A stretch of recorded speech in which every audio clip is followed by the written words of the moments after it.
동양권에 속해 있는 우리나라도 사실 사회 전반에 걸쳐 살아가는 사람들의 모든 모습과 생활 양식을 보면은 서양 문화의 영향을 절대적으로 받고 있다 해도 과언이 아닙니다. 그 서양 문화의 두 축을 이루는 두 사상이 있습니다. 하나는 헬레니즘이고 하나는 헤브라이즘입니다. 두 개가 달라요. 추구하는 방향도 다르고 그걸 실행해내는 방법도 다릅니다. 헬레니즘은 헬라 문화죠. 그러니까 그리스를 중심으로 발달한 이성과 합리성이 그 주 내용입니다. 무슨 내용인가 하면은 이 사람들은 삶에 있어서 자기가 이해가 되어야만이 이해된 내용을 가지고 행동에 옮깁니다. 그러니까 이해되지 않으면 안 움직인다는 겁니다. 계속 거기만 갸우뚱거리고 있는 거죠. 반면에 헤브라이즘은 유대교적 사상이 주축이거든요. 이런 유대교의 종교적 전통과 신앙이 중심이다 보니까 내가 미처 알지 못하지만은 이것을 말씀하신 하나님의 말씀에 순종하여 따라가다 보면 알게 된다. 알아서 행동하는 것이 아니라 말씀을 순종해서 가다 보면은 알아지게 된다 이겁니다. 다르죠? 그러다 보니 헬레니즘의 주체는 자기 자신입니다. 행동의 주체가 자기고 그러다 보니까 다른 사람을 믿는 것이 아니라 누구보다도 자기 자신에 대한 신뢰가 굉장히 깊습니다. 자신 외에는 사실 다른 어떤 것도 믿기가 어려워집니다. 그러니까 하나님은 믿음의 대상이 되지 못하는 겁니다. 내가 이해가 되면 믿는 것이고 이해 안 되면 안 믿는 거예요. 반면에 헤브라이즘, 유대교 사상에서 나온 이 생각은 하나님이 주체입니다. 다 이해하지 못하지만은 명령하신 분이 하나님이니까 그분께 순종하는 삶을 사는 겁니다. 여러분의 삶은 어느 쪽에 가깝습니까? 사실 우리가 살아가는 삶의 현실적인 내 삶의 전반적인 영역과 학교에서 어릴 때부터 꾸준히 배워온 것은 거의 헬레니즘의 영향을 받고 있습니다. 이해하지 못하면 안 믿는 거예요. 나가질 못합니다. 행동에 옮기지 않습니다. 이해 안 되는 걸 어떻게 믿냐고. 그런데 그렇게 교육을 받고 그런 삶에 익숙한 우리가 신앙의 세계에 들어왔어요. 이건 지금까지 우리가 배워온 것과 살아온 삶의 방식하고 다른 내용입니다. 이해가 안 되지만은 말씀하신 분이 하나님이니까 순종하며 따라간다. 따라가다 보니까 알게 된다. 여기서 계속 충돌이 일어나죠. 충돌이 일어납니다. 신앙의 세계에서는 따라가는 게 맞는데 따라가면서도 여전히 아직 이해가 안 돼요. 그러니 가다가 자꾸 멈추고 주저하고 돌아서려고 그러고 아니라고 합니다. 지금도 이 갈등 속에 여러분들이 삶을 살고 있을 거예요. 세상에 내 주변에 많은 사람들은 나하고 다른 삶의 방식을 살아요. 이해되기 때문에 그건 맞아 라고 가는데 나는 안 보이지만 이해가 안 되지만 말도 안 되는 소리지만 이거 하나님이 말씀하신 거야. 이게 신앙이야 라고 가다 보면 주변에서 정신 나간 것 아니야? 이런 소리 많이 듣게 되죠. 그래서 자꾸 가는 걸음의 속도가 느려지고 주저하게 됩니다. 우리가 지금 계속 이삭의 삶의 여정을 살펴보고 있는데요. 이삭이 잠깐 정착해 살고 있던 그 땅의 문화와 이삭이 살아가야 될 문화 혹은 가지고 있어야 될 그 중심, 이게 계속 충돌을 일으키는 겁니다. 이때 이삭이 어느 쪽을 선택하느냐를 계속 우리가 살펴보고 있습니다. 오늘 본문도 그 연장선상에 있는 거지요. 흉년으로 인해서 살던 곳을 떠나야 했던 이삭은 원래 목적지를 애굽으로 생각하고 있었지만 하나님께서 애굽으로 가지 말라 말씀하셔서 그 중간 잠시 들른 그랄이라고 하는 이곳은 블레셋 땅입니다. 거기에 머물며 살게 되죠. 농사를 짓습니다. 그 땅의 문화가 농경 문화였으니까. 어설픈 농부지만 하나님께서 복을 주셔서 그 땅의 사람들보다 훨씬 더 많은, 성경은 100배의 수확을 하나님께서 거두게 하셨다라고 표현합니다. 이게 그 땅 사람들의 시기심을 불러 일으켰습니다. 우리는 열심히 이렇게 오랫동안 농사 기술을 가지고 농사를 지어도 이 모양밖에 안 되는데, 도대체 저 사람은 농사를 지어보지도 않은 사람인데 어떻게 저런 수확을 거둘 수 있느냐, 이러다가 우리 것 다 빼앗기겠다, 시기심이 발동한 거죠. 수확이 많아지다 보니까 식솔들이 많아지고 가축들을 많이 거느리게 되었습니다. 필수품인 물이 필요해서요. 그래서 아버지 아브라함 때 봤던 우물들을 찾아서 하나씩 가지게 됩니다. 시기의 마음을 가진 그 땅 사람들이 그 우물들을 돌로 메워버리고 이삭에게 이 땅을 떠나라고 협박을 합니다. 가당찮은 요구지요. 자기의 아버지가 이미 값을 지불하고 산 것들인데 이것을 빼앗는단 말입니다. 사실 이삭의 당시 현실적인 상황을 보면 얼마든지 대항할 만한 그런 사람들도 있었을 것으로 여겨집니다. 하지만 그 가당찮은 요구에 맞서 싸우는 쪽을 택한 것이 아니라, 그러지 내가 떠나지 하고 말없이 그곳을 떠납니다. 그래서 그랄로 이주를 합니다. 그곳에서 아버지 아브라함 때 팠던 우물을 다시 팝니다. 그런데 그 지방 목자들이 와서 또 시비를 겁니다. 이삭은 또 다른 곳으로 옮겨갑니다. 점점 옮겨간다라고 하는 것은 점점 더 척박한 곳으로 옮겨갈 수밖에 없어요. 우물이 있을 만한 곳은 와서 다 빼앗으니까 이제 우물 파기도 힘든 곳으로 갈 수밖에 없지요. 그곳에 이르러서 우물을 팠는데 더 이상 시비를 걸지 않았습니다. 그래서 그 우물 이름을 르호봇이라고, 넓은 곳이라고 그렇게 이름을 지었죠. 땅이 넓어서 넓은 곳이라 했는지, 아니면 이제 자기가 보기에 저쪽 사람들의 마음이 넓어졌네 해서 그렇게 붙인 건지는 모르겠습니다만 더 이상 시비가 없었습니다. 자, 더 이상 다툼이 없는 이 르호봇의 우물을 잠시 이용하다가 이삭은 브엘세바로 올라갑니다.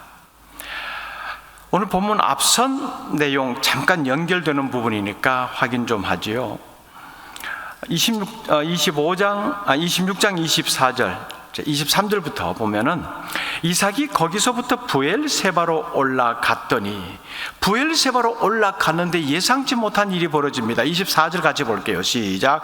그 밤에 여호와께서 그에게 나타나 이르시되 나는 네 아버지 아브라함의 하나님이니 두려워하지 말라. 내 종 아브라함을 위하여 내가 너와 함께 있어 네게 복을 주어 네 자손이 번성하게 하리라 하신지라.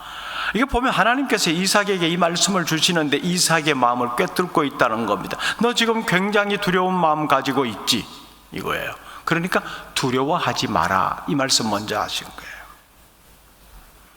두려워하지 마라. 나는 네 아버지 아브라함을 보살펴준 하나님이야.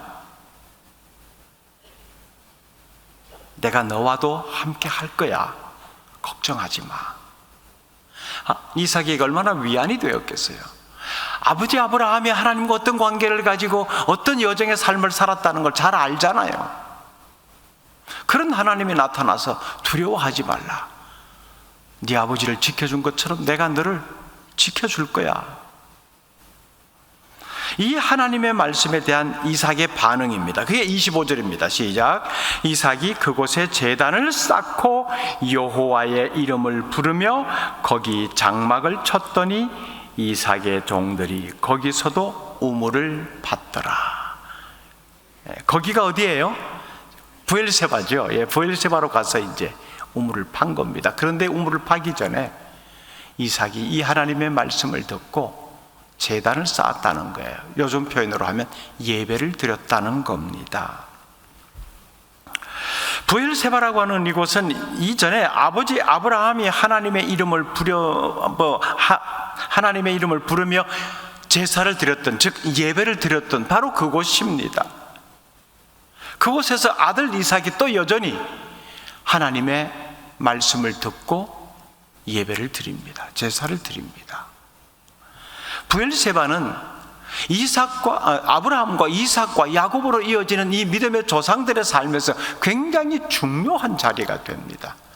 나중에 야곱의 생애에서도 다시 또 브엘세바가 등장합니다. 이곳에서 계속해서 하나님을 만나는 자리가 되어 있는 거예요.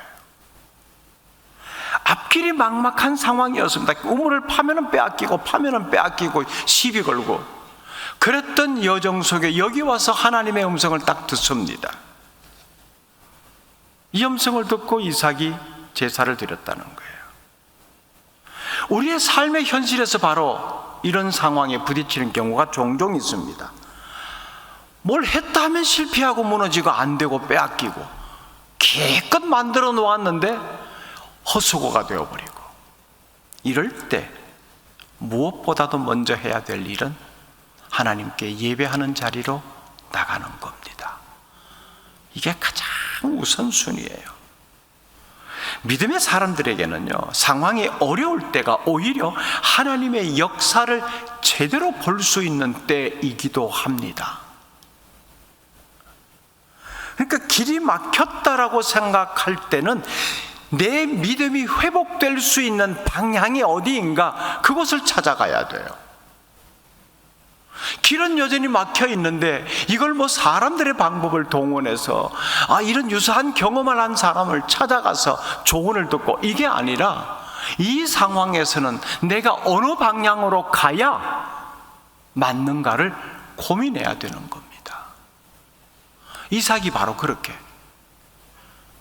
비로소 안정된 삶을 찾았다라고 르호봇이라고 하는 우물을 통해서 잠시 마음의 안정을 되찾았겠지만은 아마 생각했을 거예요. 여기서 주저앉을 것은 아니다. 진짜 가야 될 곳으로 가야 된다.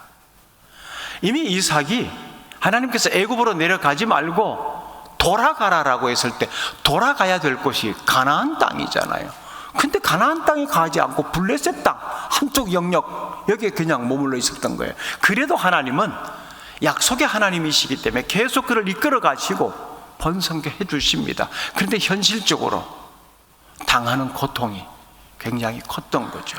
브엘세바, 아브라함이 정착하여 살던 가나안 땅 지역입니다. 비로소 여기서 하나님의 음성을 듣게 되는 거죠. 그거예요. 방향 잘 찾아야 돼요. 자, 이 모습을 보면은 현실적으로 보면 이삭이 블레셋 사람들에 의해서 쫓겨다니는 듯이 보입니다. 하지만 하나님과 이삭 간에 언약이 맺어져 있어요. 아버지 아브라함에게 주셨던 복을 내가 너에게도 준다. 또 애굽에 내려가지 말라고 했을 때 다시 한번 확인시켜 주셨잖아요. 걱정하지 마라. 너 양식 없는 그것 때문에 너 죽지 않는다. 내가 다 책임진다 라는 내용의 약속의 말씀을 해주셨습니다.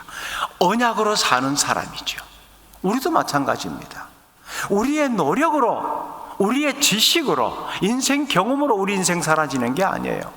우리가 살아가는 삶의 방식에는 하나님의 언약이라고 하는 것이 있습니다.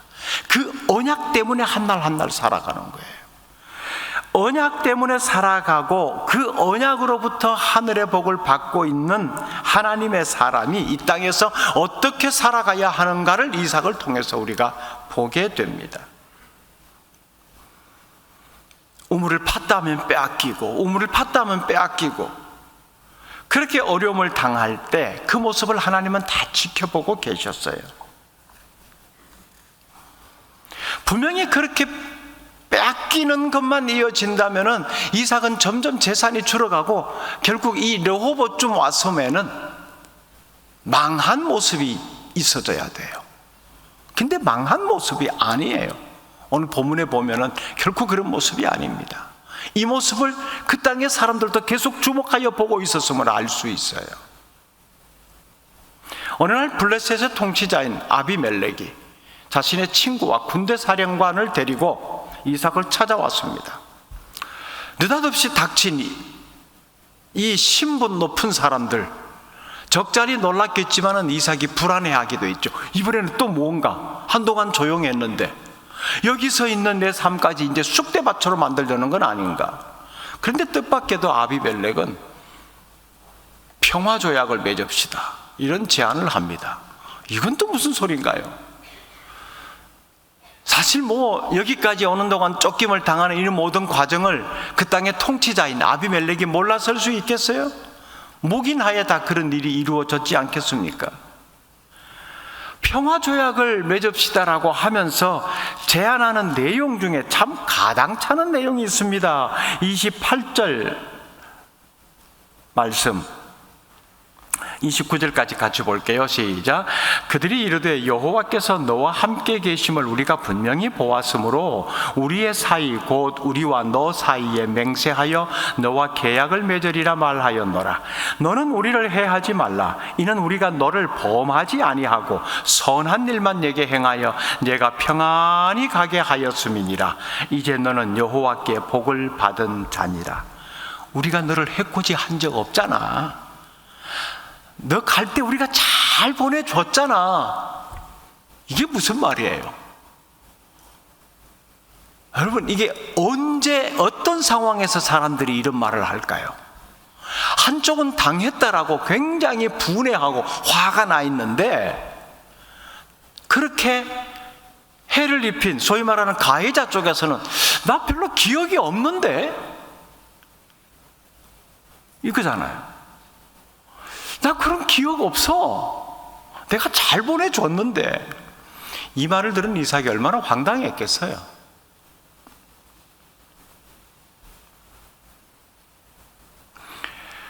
근데 사실 시체말로 아비멜렉이 쫄아서 하는 말이잖아요. 여호와께서 너와 함께 계심을 우리가 분명히 보았다. 이삭이 부자가 되어 있는 것이 두렵고 더 놔뒀다가는 더 큰 부자가 되겠다, 이게 두려운 것이 아니라 도대체 어떻게 이 부자가 될 수 있느냐, 이런 상황에 쫓겨다니면서 어떻게 이 많은 식솔들 잃지 않고 계속 유지할 수 있느냐. 살펴보니 야, 그 뒤에 하나님이란 분이 계신다더라. 그 대단한 신이네, 이거죠. 이미 그 땅에 이삭의 아버지가 아브라함이라는 것도 알고 있고, 그 땅 사람들이 하나님께서 아브라함을 어떻게 인도하셨는가를 이미 잘 알고 있잖아요. 그 모습이 이삭에게 또 나타난다? 이거는 우리가 건드리면 위험하다, 이 판단이 섰겠죠.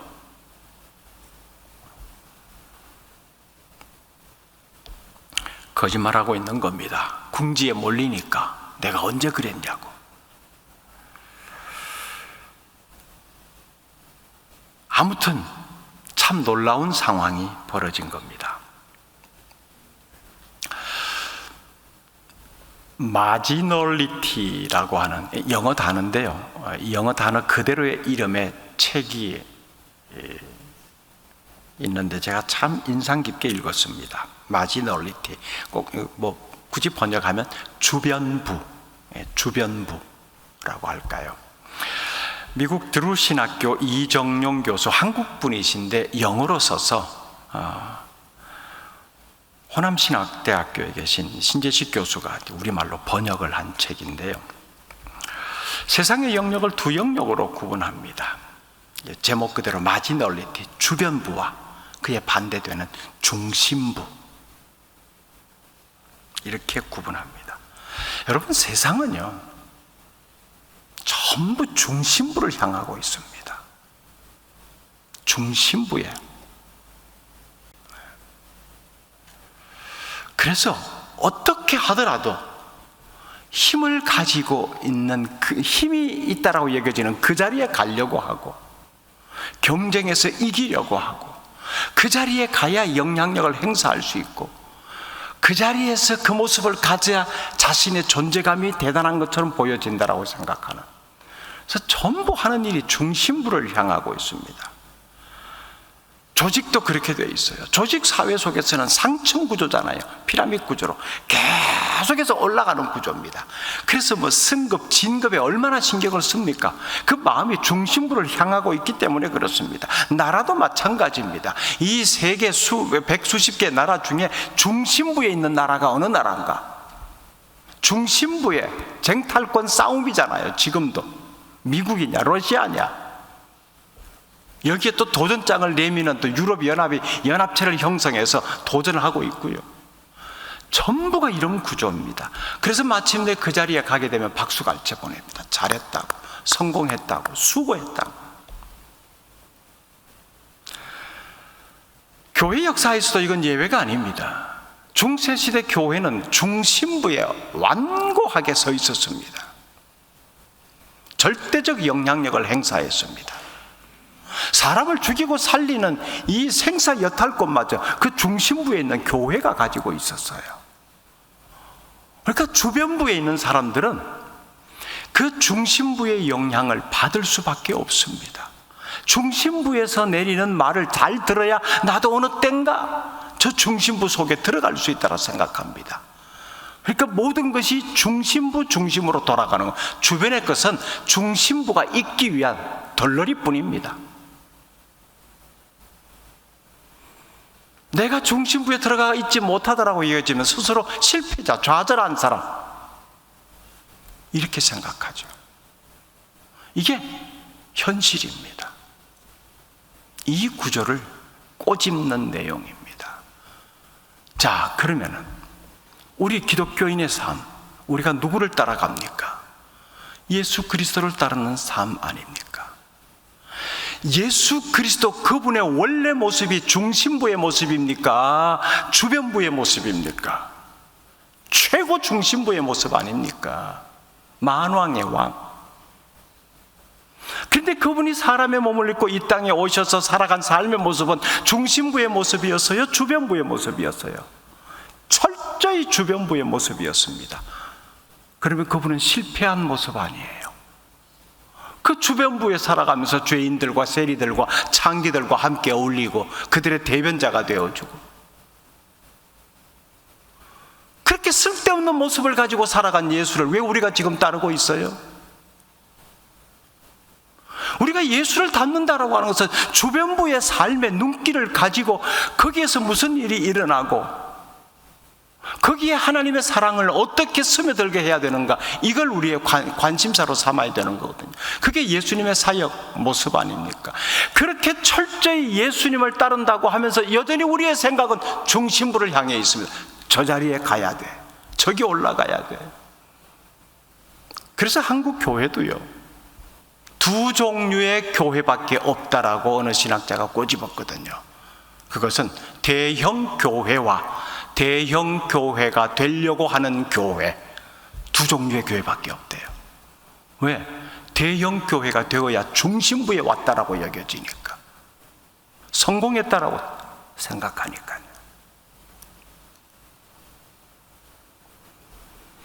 이게 굉장히 위험한 거죠.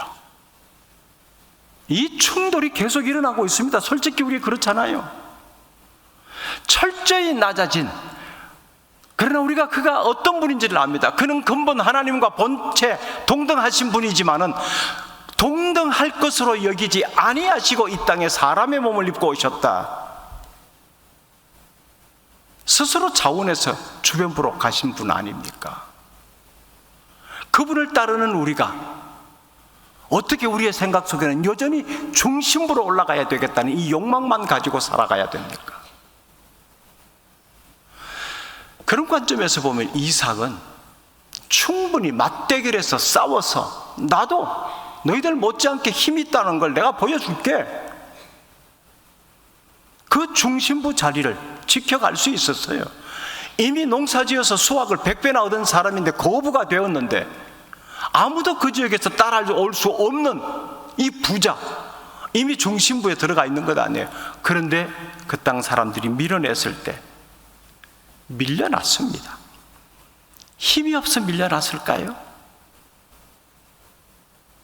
사울 대책 방법이 없어서 밀려났을까요? 아닙니다. 싸우는 것은 아니다. 내가 나갈게.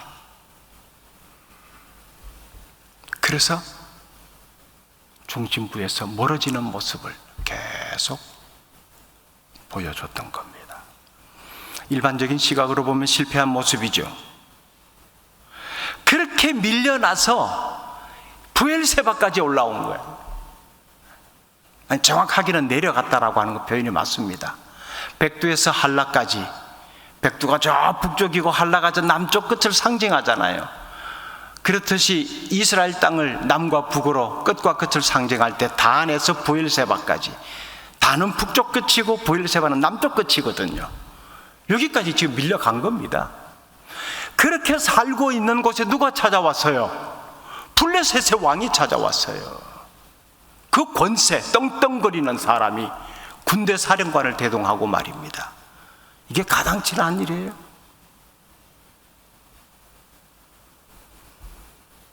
주변부로 밀려났지만 그는 결코 주변부의 사람은 아니었던 겁니다. 자발적으로 주변부로 간 거지요. 가서 보니까 거기에 하나님의 약속이 있었던 겁니다. 네 아버지 아브라함을 내가 지켜준 것처럼 내가 너를 계속 지켜줄 거야.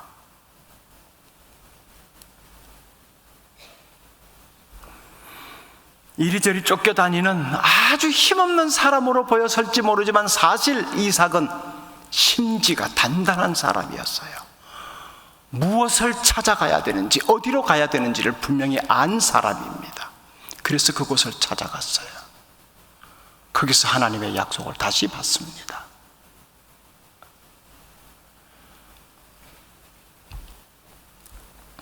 이삭이 그렇게 애굽으로 가지 마라, 알겠습니다, 안 가겠습니다, 이건 사실 아무 말을 모르잖아요. 그때부터 두려움이 있었을지 몰라요.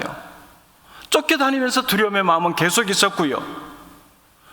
그렇게 두려운 마음이 이삭에게 있었는데 실제로 보니까 더 두려움의 마음을 가진 사람은 아비멜렉이었다라는 겁니다. 실제로 더 두려워하는 사람은 세상 사람이었다는 거예요. 그의 입에서 하나님이 너와 함께 하심을 우리가 보았노라, 이런 고백이 나옵니다.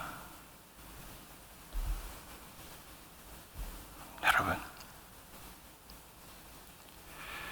하나님이 보시기에 이삭에게 필요한 것, 그것은 물론 현실적으로 살아가기 위해서 물이 꼭 필요했죠. 그런데 그 물보다 더 필요한 것이 있었어요. 하나님과의 관계였습니다. 관계.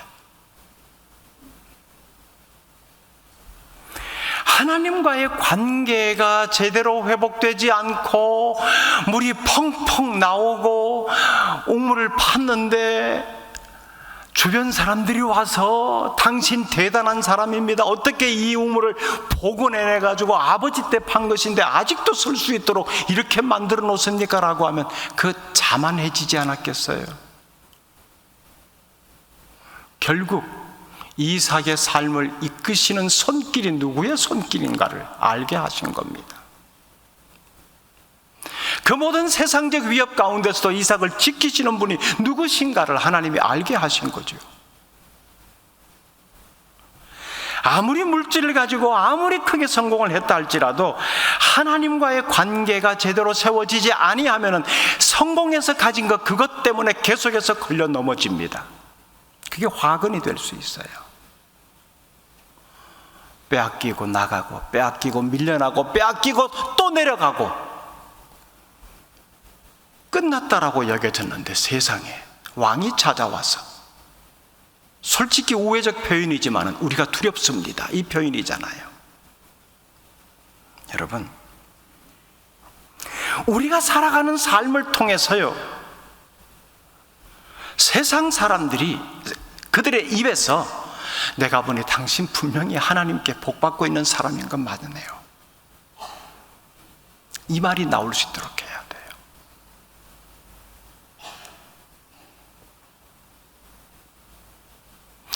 어떤 삶을 살아갔는가 지켜봤다는 겁니다. 지켜본 결과 그렇게 표현하는 겁니다. 내가 쭉 지켜보니 정말 하나님이 당신에게 복 주시고 있는 건 맞네요. 그러면 우리가 무슨 말을 하고 살았을까요? 어떤 언어를 사용해야 될까요? 어떤 행동을 해야 될까요? 어떤 관계성을 유지해야 될까요? 세상의 사람들이, 우리 주변의 사람들이 보고 있다는 겁니다. 그리고 마침내 이런 고백이 나오는 거죠. 이삭은 안도의 마음을 가지고 이 조약을 체결합니다. 그리고 잔치를 베풀고 함께 기뻐하지요. 그때 종들이 와서 우물을 팠는데 물이 나왔습니다. 드디어 물이 또 나왔어요. 부엘세바에서, 하나님의 약속을 받은 그곳에서. 그 우물을 더 이상 아비멜렉 사람들이 건드릴 수 있겠어요? 못 건드립니다. 그래서 부엘세바, 맹세의 우물, 이런 뜻을 가지고 있죠.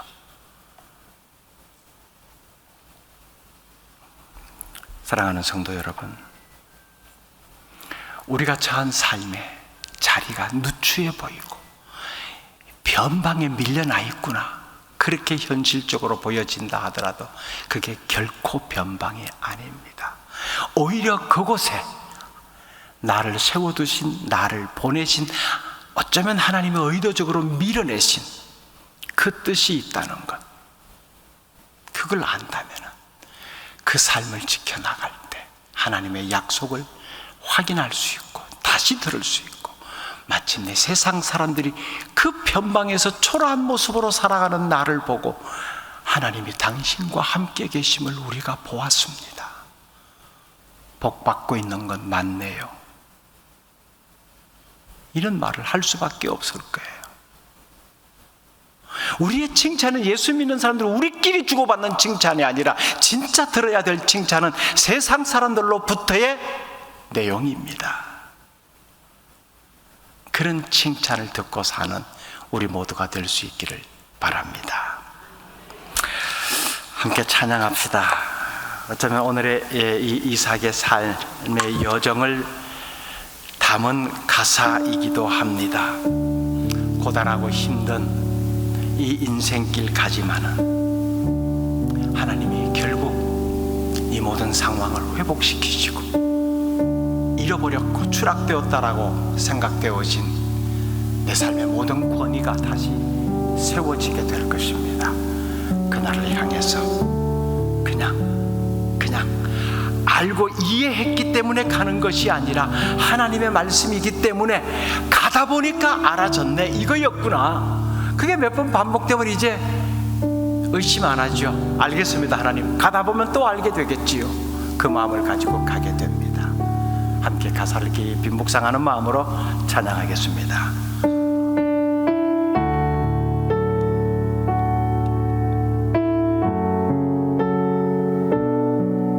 고단한 인생길을 가는 우리의 삶의 여정을 주님은 아십니다. 고단한 인생길, 힘겨운 오늘도 예수 내 마음 아시네.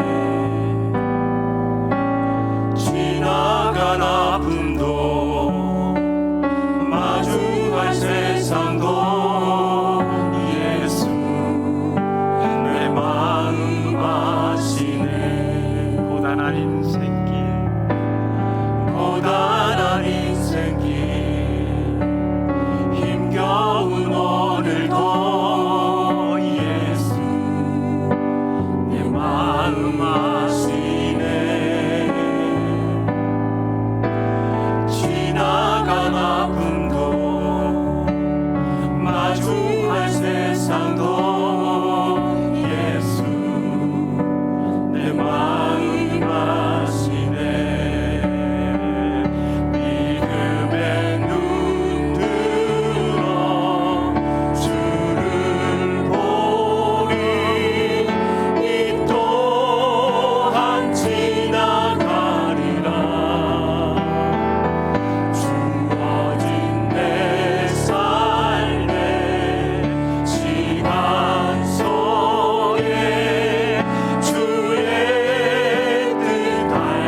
하지 말라 먼저 안심시켜 주셨습니다. 다시 한 번 더요. 고단한 인생 힘겨운 오늘도 예수 내 마음 아시네. 지나간 아픔도 마주할 세상도 예수 내 마음 아시네. 믿음의 눈으로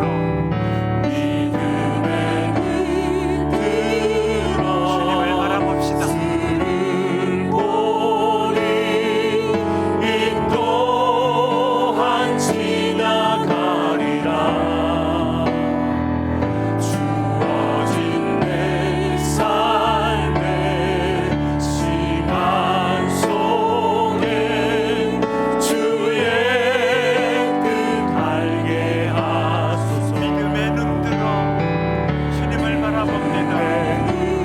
들어 주를 보리 이 또한 지나가리라.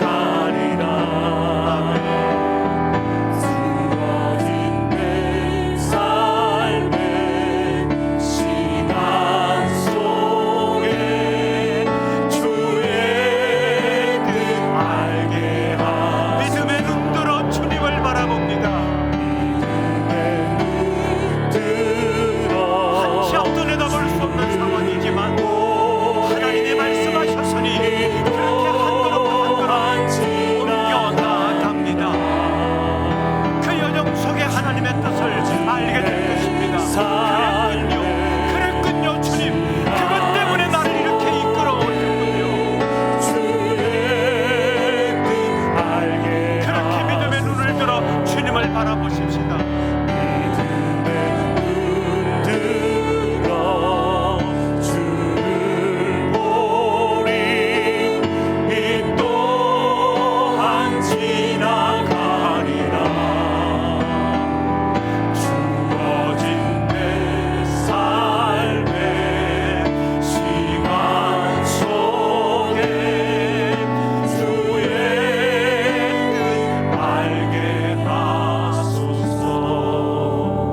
함께 기도하십시다. 오늘 주신 말씀을 통해서 우리가 고백한 이 찬양의 내용을 통해서 하나님을 다시금 바라봅니다. 하나님께서 말씀하셨지만은 내가 이해되지 않아서 머뭇거리고 한 발을 앞으로 내딛지 못하고 있지는 않습니까? 내딛으십시오. 지금은 이해하지 못하고 그렇게 두 발자국 세 발자국 앞으로 나아가다 보면 어느 순간 어느 시점에선가 하나님이 이끄신 그 뜻을 알게 될 것입니다. 세상에 이런 모습이었군요. 이것을 예비해 두셨군요. 나는 내가 두려움에 휩싸여 있는 줄 알았는데 나를 지켜보는 내 주변의 사람들이 이렇게 두려워하는 마음을 가지고 있었군요. 하나님의 뜻을 그때야 비로소 알게 될 것입니다. 얼마나 벅찬 감격이겠습니까? 그 모습이 우리를 기다리고 있습니다. 주저하지 마시고 하나님이 말씀하셨으면 나아가기로 결단하십시오. 그리고 오늘 주신 이 말씀을 안고 이삭의 여정의 도전을 받아 한 걸음 내디디십시오. 빼앗으면 물러나시고 시비를 걸면 변방으로 나가시고, 그러나 그 방향, 있어야 할 곳 그곳을 향하십시오. 하나님이 나타나심이 예비되어 있는 곳 부엘세바를 향하여 걸음을 옮깁니다. 믿음의 눈을 들어 그곳을 바라보며 나아가기로 결단하는 기도 함께 드리겠습니다. 다 같이 기도하십시다.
하나님을 믿는다고 믿음으로 입술로 고백하고 살아가지만은 여전히 우리의 삶의 방식은 주변에 있는 것이 실패한 것으로 보여지는, 이것이 부끄럽고 추해 보여서 어떻게 해서라도 짓밟고 세상 사람들처럼 중심부에 우뚝 서기를 원하는 욕망의 마음을 가지고 있음을 고백합니다. 꼭꼭 숨겨져 있는 마음, 계속해서 가리고 사는 모습입니다.